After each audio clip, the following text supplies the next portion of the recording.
একজন মানুষ শিল্পী হতে দিন রাত প্র্যাকটিস করে, আর এর মাঝেই যদি তারা কোনোভাবে কষ্ট পায় তাহলে কি তাদের মনে কষ্টের গান ভেসে ওঠে নাকি নীরবে তারা কাঁদে? এরকম সুন্দর সুন্দর প্রশ্ন আর সুন্দর সুন্দর গানে সাজানো আজকের আয়োজন। সাবিনা, জি ভাইয়া বলেন। কোন গানের লাইনটা আপনি কষ্ট পেলে মনে মনে বলেন? ভালোবাসার মতো ভালোবাসলে তারই কি গো ভোলা যায়। আচ্ছা, কোন গানটা আপনার খারাপ মন ভালো করে দেয় প্রতিবার? ওই গানটা গাইলেই আমার মন ভালো করে দেয়। যেটা ভালোবাসার মতো ভালোবাসলে? হ্যাঁ।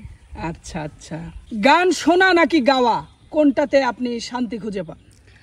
গান শুনলেও শান্তি লাগে, আর গান বললে তো আরো আরো বেশি ভালো লাগে। না, যে কোনো একটা বলতে হবে। গান শুনলে অথবা গাইলে কোনটাতে আপনি শান্তি খুঁজে পান বেশি? গান গাইলেই। গান গাইলে। আচ্ছা, তো আজকে আমাদের দর্শকদের কি গান গেয়ে শোনাবেন? প্রথমে আমার একটি ভালো লাগার গান করব। এত মায়ার মানুষ তুমি ভুলিতে পারি না, তোমারে ভুলিতে গেলে বাড়ে যন্ত্রণা।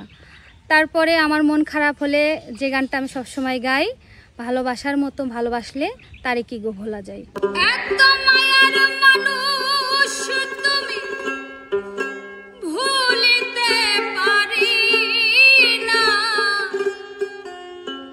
তোমারে ভুলিতে গেলে বাড়ে যন্ত্রণা। অল্প বয়সে প্রেম শিখাইয়া প্রাণে মাইরা বড় মা